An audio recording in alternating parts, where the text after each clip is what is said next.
Hi guys, this is Erin, back for another flutey video here on Virtual Sheet Music, and today we're going to talk about low flutes, but more specifically how to put a curved head joint onto a low flute.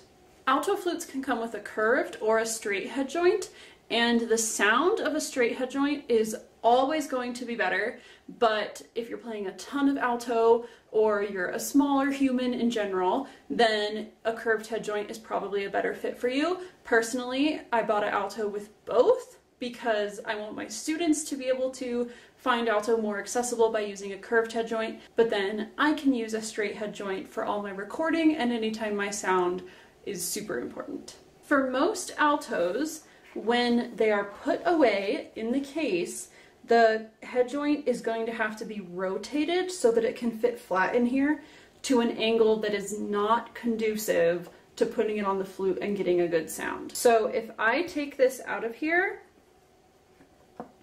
and put it on the body of the flute, I just took this straight out of the case, and if I put it on the flute, if I put it here, that's clearly not going to work. I would have to have my elbow up here. Now, I like to have my head joint diagonal from the rods, which we'll talk about in a moment, but if I put it here, that angle doesn't work. If you put it straight behind, it still doesn't work. You're going to have to rotate this part of your head joint every time you take it in and out of the case. That's just a fact of curved head joints, and the same is true for bass flute. That's just so the head joint can fit nice and tightly in the case, and the case can be smaller without having this fly around in your case, which you definitely do not want. So the basic principle here is that you want your keys and your tone hole to be parallel to each other. If you drew a line through your tone hole, then you would want that to be parallel with the plane of your keys. I personally like to do a diagonal setup. Some low flute players like to have their head joint on top of their keys. For me, this pushes my shoulder too low and back. It's actually lower than what we would normally do with flute. Even if you're playing C flute at an angle down like this, it still just isn't ideal with how low it is for our shoulder. Other people like to put the head joint completely behind the flute, so it's at a parallel angle to the keys. The whole head joint is parallel to the keys. For me, this position is less stable with the angle of the head joint.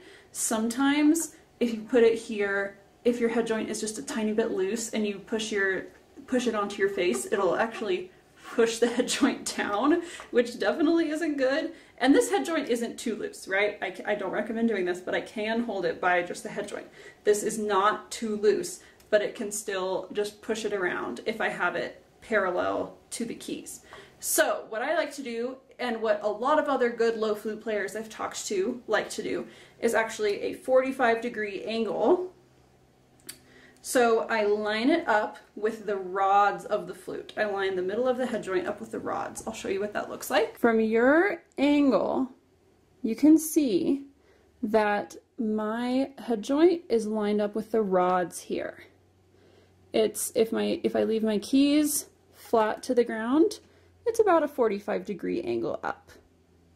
And that's what we're looking for. Next thing you're looking for is that the tone hole, if you drew a line through it, is also parallel with the ceiling and the floor, and parallel to the flat keys on the alto flute. And this is looking good to me. Let's test it out.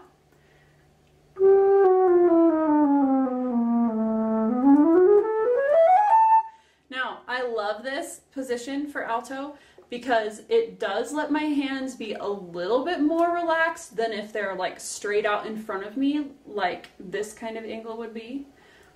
And I can push the end of the flute forward, and then my hands aren't quite as low and my shoulder's not as cramped as if I have the head joint on top of the keys. So for me, this is really optimal head joint positioning. Now, it is important to put your head joint at the same angle every time you play. Of course, you can experiment a little bit and see if a different angle works better for you, but once you find an angle that works really well, it's helpful to mark your head joint there so that you can always put it in a consistent place. You still want to be able to pull out and push in and adjust intonation, but you can mark it either with just a Sharpie or with nail polish, which is what I'm about to do, to make sure that you play with it at a consistent angle. If you don't put your head joint at a consistent angle, your embouchure will not be able to develop the same kind of muscle memory as if your head joint is at the same place every single time. And that also goes for C flute. It's important to keep the angle of your head joint to your keys the same every time you play. So I'm going to go ahead and mark this with nail polish and then show you what it looks like so you can see an example of how that works. Alright, so I have my head joint all marked with nail polish. I did get a little bit on my fingers, but I'll show you up close what I did. So this is the part of the head joint that you're going to have to rotate every time it goes in and out of the case.